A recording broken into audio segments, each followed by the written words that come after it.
I'm here at AirDesign and we're going to have a look at the new pod harness. It's called the SOCK. It is, it's light, but it's made for being an everyday use harness. So it's light and sturdy and robust.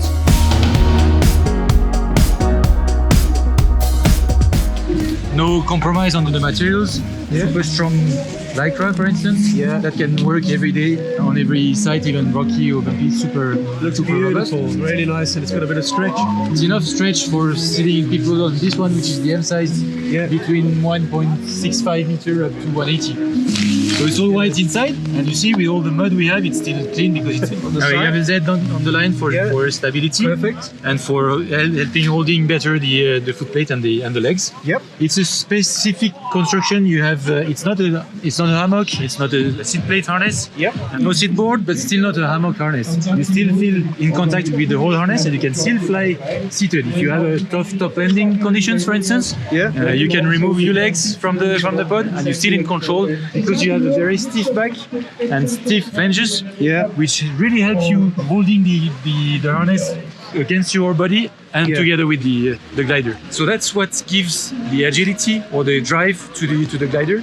It's quite specific. It's more of a stable harness, but the stability you get off the triangle here and these lines, and the agility of the glider or the handling of the glider, you get from the stiff back and seats. Contact with the harness. That's for a reason that it's why it's called the SOCK.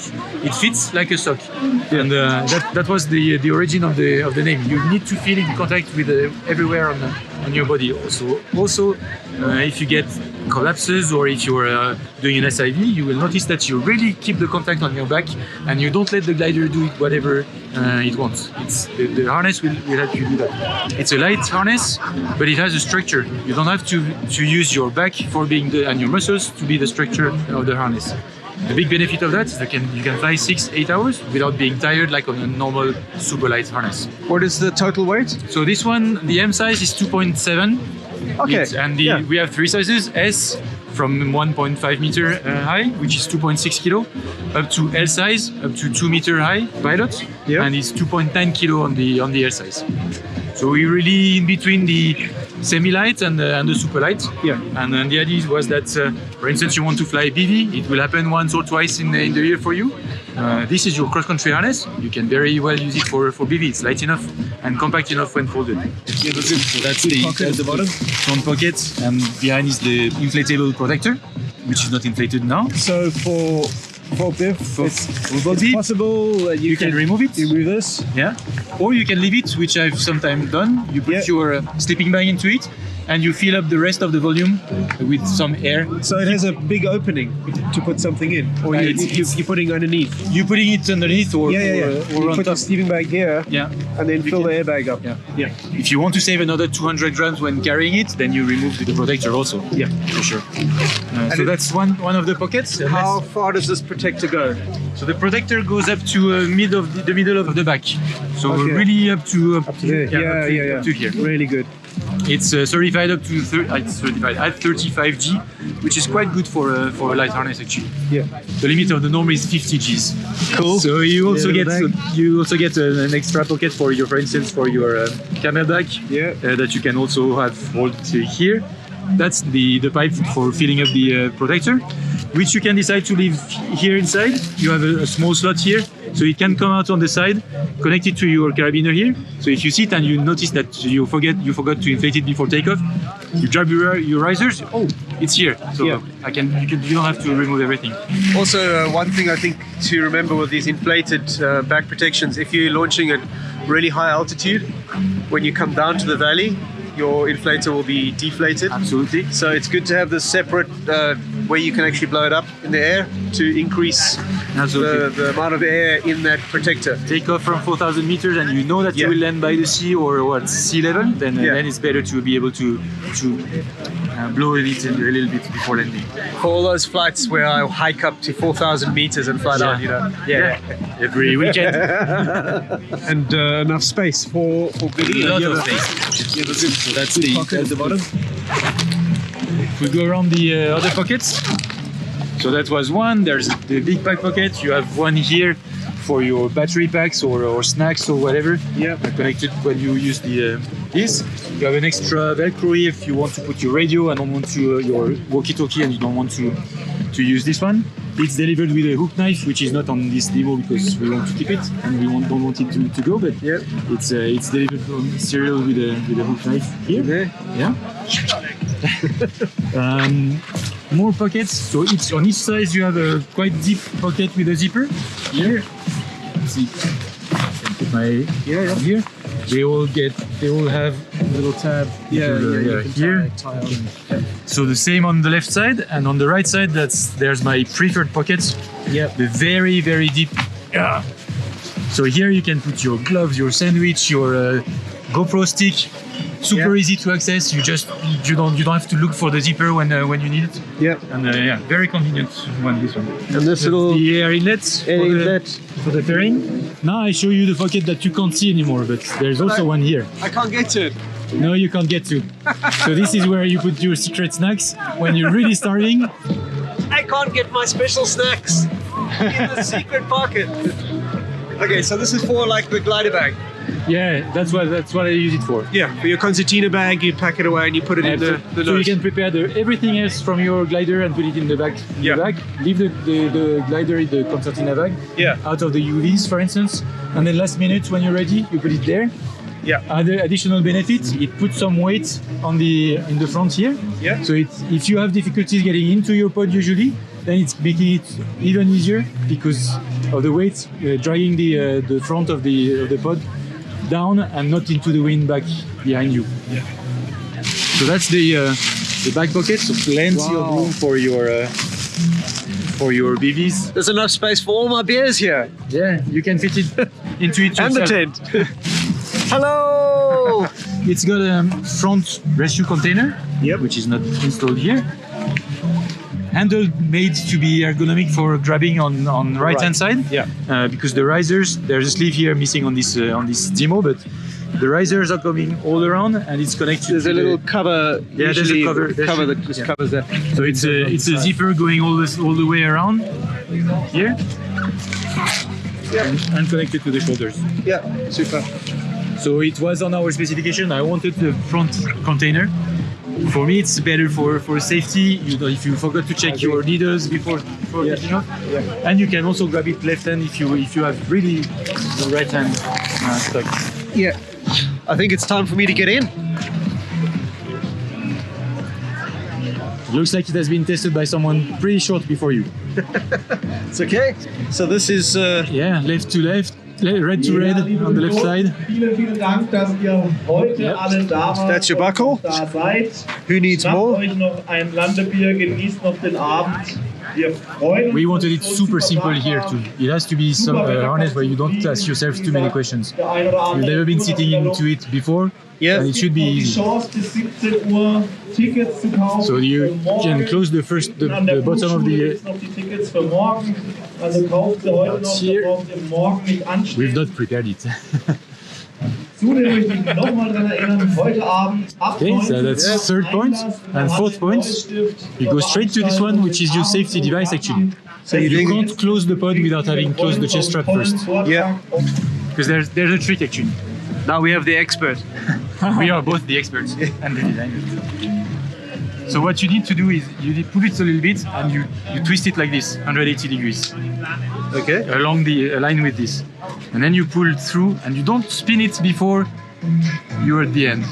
And then it's okay. He's a magician. Oh, I've done it too many times. So basically you really get used to it pretty fast. Yeah. And then it's never a problem anymore.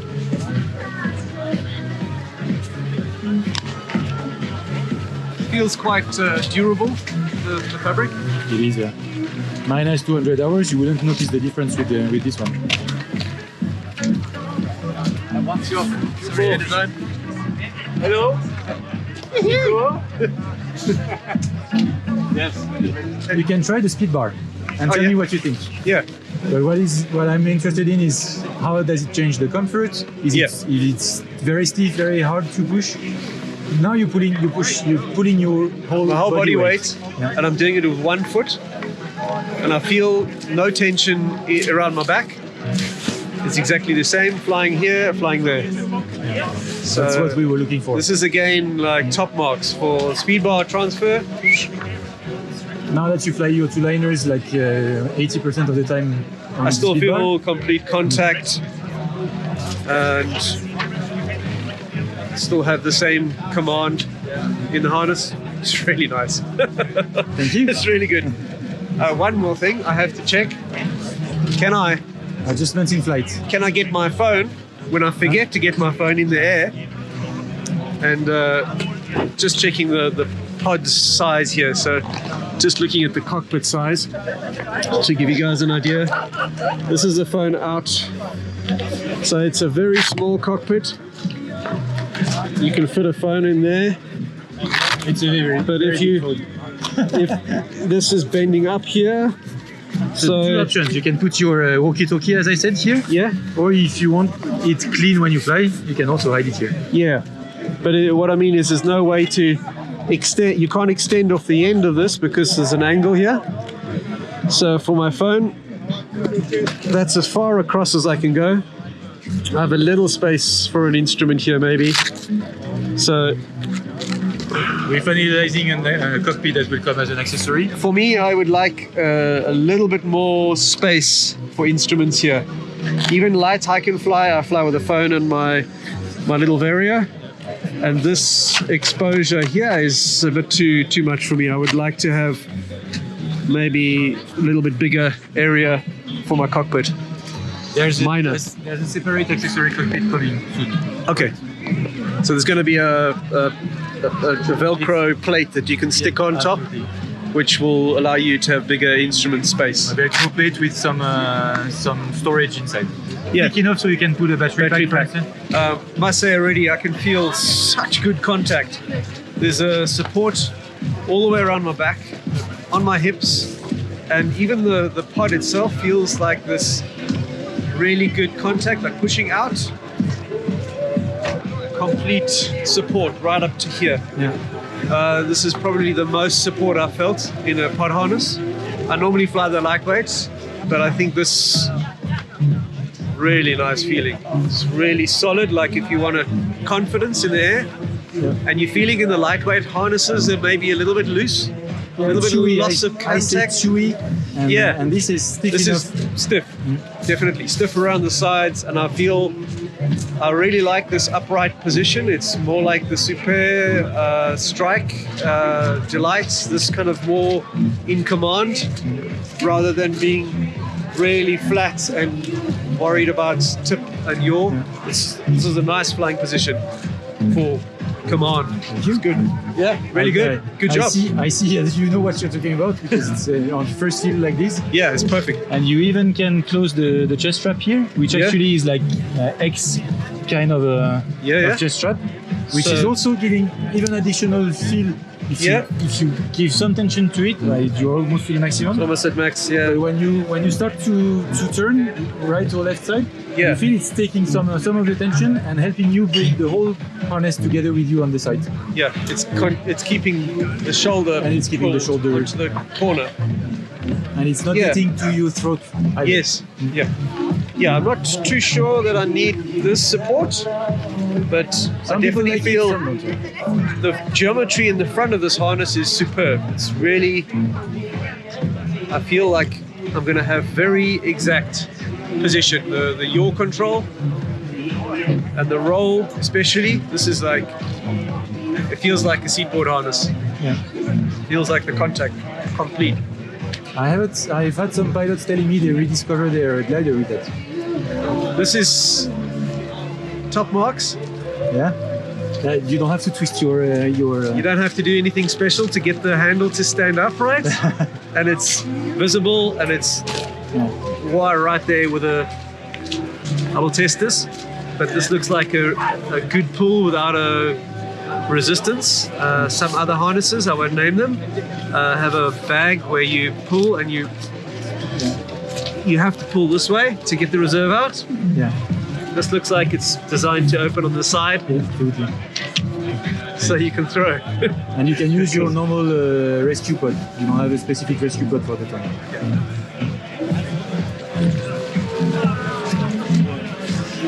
you only have one. Oh, I love them.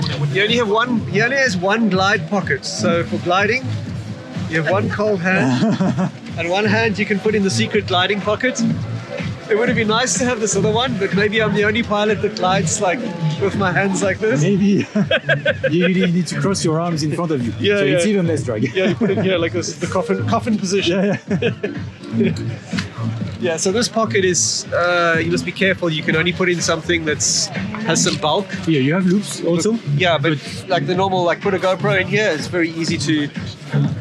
It won't. It will never. I've put many things. It never goes out. When you stand, actually, then it's of course downwards. with gravity it goes Yeah. downwards. Yeah. And it's really. I never had any. At the beginning, we only had that on the first protos. Okay. Now you have your pockets. Now you have the glide pockets. Very cool. Okay. Anything else that I've missed? You've seen a lot. There's a P slot here, a P tube slot, XCP. Yeah. We decided to put it on the side because sometimes Some pilots need a tube, you know, to like either throw it over the shoulder. I don't want to know, and I don't want to see it. Very, very nice. Thanks very much for the interview and thank you for showing me. My pleasure. If you like this video, give it a thumbs up and subscribe to see more like this. Learn how to set up any pod harness for best safety and performance in my special training video, and get the best out of your pod harness with effective weight shift, advanced yaw control, and many more tips to help you find your flow. This video and much more is available in my Flight Academy on flywithgreg.com. Come and join me